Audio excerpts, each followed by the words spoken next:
Hello everyone and welcome back. So today we're going to be talking about something very specific. The 3 DLCs that Creative Assembly have yet to announce. So obviously we've been finding stuff in the game files for a number of years now. They end up coming true, like Golg Maneater. And obviously very recently we found more DLC files for other potential projects. So I want to talk about them and some older stuff, because it does mean that Warhammer 3 does have a decent amount of time left. I think they'll still get a few DLCs after the release of 40k, mostly because we've been here before, we kind of know how this works. And CA want as many cash cows as possible up and running. Who knows if Bashiva added to that, but I guess we're going to have to wait and see if they do more character packs. So we got 3 rounds of content that hasn't been released just yet in terms of game files. One was the Dogs of War. This was a fair while back, but I still think that Creative Assembly is still holding on to that. We'll talk about that a little bit later. And then very recently, during the release of Bashiva, the modding community found voice lines for Miao Yin talking to Marienburg, where specific voice lines like that only really exist for actual races rather than sub-factions. And then finally, some extra voice lines unrecorded, but regarding the Monkey King. Now why this happens, why these files can be found in the game files, can be for a multitude of different reasons. One, Creative Assembly could be putting them there intentionally to keep people distracted, which I don't think is the case. Creative Assembly like to keep as secret as possible, and you'd be surprised how often stuff leaks by accident. Remember, Boris Ursus was supposed to be a surprise, and they leaked it themselves. So I actually think this isn't intentional. I think this is just human error, where Creative Assembly work on multiple builds. We are aware of that, and yeah, it just kind of went through when they tried to push a certain build into live. This happens to loads of other dev studios, so it's perfectly fine, but this means that there's potentially 3 DLCs here unless they've been cut, and that's pretty cool, because some of them are quite expected, one of them isn't. But we got to look into some specifics here, so let's just break it down. So the first thing we need to talk about is the Dogs of War. This leak actually happened, well, we can't really call it a leak, because it was part of the game files, but this happened a few years ago. And there's been a lot of talk about it, because what was there was some database entries regarding 2 named characters. This would be Lucrezia Belladonna and Borgio the Besieger, 2 very popular characters from the Dogs of War Army book from back in the day, the little blue book. Now, what's important to note here is this has happened before, where Golg Maneater was found in the game files in that same way. So when characters are being put into the database, it's because they've likely already been modeled. There have actually been talks of Dogs of War since Warhammer 1, and I think a lot of people do want it. Creative Assembly are aware of that. I don't think this DLC is coming anytime soon. It effectively would be the last race pack for this series, and I think Creative Assembly have been casually working on Dogs of War. I don't think Marienburg's attached to that. We'll talk about that one a little bit later. I think they're saving the Dogs of War in case of emergency. You know, oh, shit's hit the fan, announced Dogs of War. Now, it wasn't too long since Roger Callum, which I think his title is like the president of Total War or something like that. I'm not 100% too sure.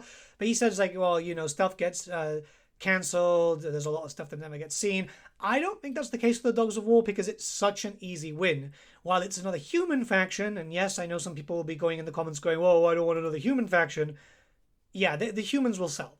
It's very obvious that Dogs of War would sell, because the moment you start bringing in pikemen, pervasive crossbows, and stuff like the Birdman, people will eat it up. There's a reason why those model boxes, any rare ones that you can find on eBay and stuff, go for like 200, 300 pounds. I know a lot of people would also be asking why Dogs of War would come out in Game 3 and not Game 1 and Game 2, where they'd be more appropriate, to be honest, you know, the old world and the new world. But I do think it's because they had plans, and then they kind of pushed it back, seeing that the Dogs of War would require a lot more work than a normal race pack to make them as interesting as possible. Kind of like why the Chaos Dwarves took so long, despite the fact that we could have really had the Darklands in Game 2. The fact that only 2 characters have shown up, though, is kind of weird. Either they've only got plans for 2 characters, making it a much smaller thing, and having a wider mercenary mechanic for everyone else. So basically it's like, oh, Borgio as a legendary lord, Lucrezia as a legendary hero, and then mercenaries for everyone. So you've got the standing armies for like Atelier, Stalia, Dogs of War Force, but mercs for everyone to kind of enjoy it, because there's loads of different mercs for loads of different races. I could see that work, unless they had other characters planned and they just weren't being modeled or rigged up yet, or tested. Marienburg is a pretty interesting one, because Well, Marienburg isn't a race. They have like units and stuff, and we've already got Marienburg stuff in game, right? The landship is a Marienburg unit. The interesting thing here is it's just voice lines, but it's recorded voice lines. Recorded voice lines could always be a door ajar thing, but it's something really, really curious. I think if they're going to do Marienburg, they're likely going to do it as a character pack. So it's going to use the Empire roster with different colors, because pretty much that's what you'd expect, with like 2 or 3 new units, you know, Marienburg Manan's blades, or some additional hand weapon kind of sailor types. Nothing too big. Maybe even attached to Dogs of War too. I don't think it'll be a Dogs of War thing, because Marienburg is an independent city-state. It's like they still think that they have a right towards the Empire, and the Empire still think it's got rights towards them. They're not really mercs, but I could see them doing something for that regard, and then just kind of going, hey, this is a separate faction, but you can claim it with the Empire, or if you play as these guys, you can claim the Empire with Marienburg. So they'd be treated as a sub-faction, if anything. And I think that could work. At the end of the day, it could be done well. If anything was going to be the same size as Beshiva, a Marienburg DLC would be that.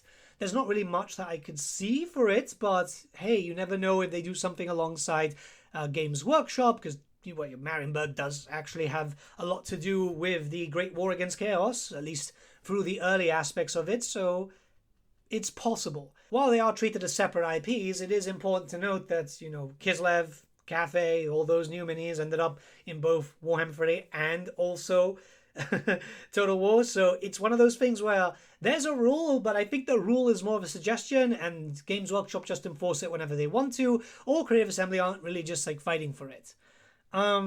Not too keen on a Marienburg DLC, if I can be honest with you, but at the end of the day, any content is cool content, and more representation is always great. Everyone wants the Warhammer Dutch. Although, not gonna lie, I would have liked a playable Vermeer faction within the Wasteland, because it makes sense, and we do know of, I think her name is like Mona Mim or something. Would have been cool, but hey. Of course, the last thing that we've seen in the game files is the Monkey King. Now, the Monkey King is a character that I think everyone's really anticipating, because, you know, some Wukong, Monkey Warriors, and the rest. What does worry me is that maybe they had plans to do the Monkey King with the same format as they did Beshiva, which wouldn't work.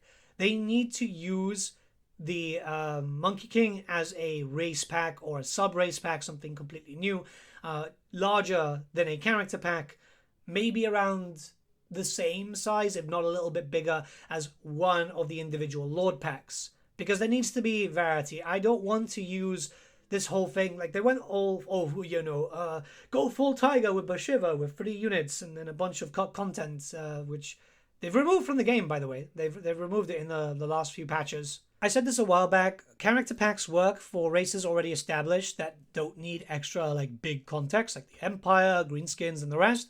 This doesn't work for something like Grand Cafe, especially for sub-races within Grand Cafe or any other races who are still lacking cultures. When it comes to this, Monkey King needs to be a larger DLC. If it doesn't have a lord, a hero, maybe even 2 lords, 2 heroes, and a bunch of different units, it's going to be a problem. Beshiva was not that popular, it's very clear. We can't have that mistake again for Cafe. But before we finish this video, we actually have to talk about 2 other things that have been showcased officially and yet aren't in game yet. So Creative Assembly sent out an art book a while back. You know, they released an art book for the art of the games, all that usual stuff, right? And in there was the lance for Bormon Beastslayer, a Bretonnian character, which, you know, great, because we do need another Bretonnian lord, just working Bretonnian in general. And we also see that the Great Spined Chaos Beast is there too, which is effectively a Chaos Warhound. It's just massive because it's, huge. I've got one myself painted up. I was hoping that it would have rules for the old world, but apparently not. So it's clear there's loads of other plans, but I think that Creative Assembly showcased those plans because, by the way, a lot of other stuff that was showcased in this book, you know, the Chimera and the Gold Wizard did come out, so I think those are just like, yeah, approved. It's only a matter of time. It just shows that there's still a lot of content left for this game if Creative Assembly want to be smart about it. And I still think there's a few more DLCs they can do after that. Obviously, we have to take into the fact that 40k is coming and Medieval 3 is coming, but yeah, they should be able to run multiple games at once if, again, they are smart about it. But I think at the very minimum, we've got those 3 DLCs. The Marienburg pack, the Monkey King, and also the Dogs of War after the End Times. Just wanted to have a little bit of a talk about it today because I've been thinking about it quite a bit. And yeah, let me know what you guys think in the comments below. Start a discussion. Sorry I've been not very consistent with content. I'm building the table. It's almost done. Got some help. Stabbed myself with a saw a few times. Yeah, don't ask how. But it's almost done. So there'll be a video on that soon. See you guys. Have a good one.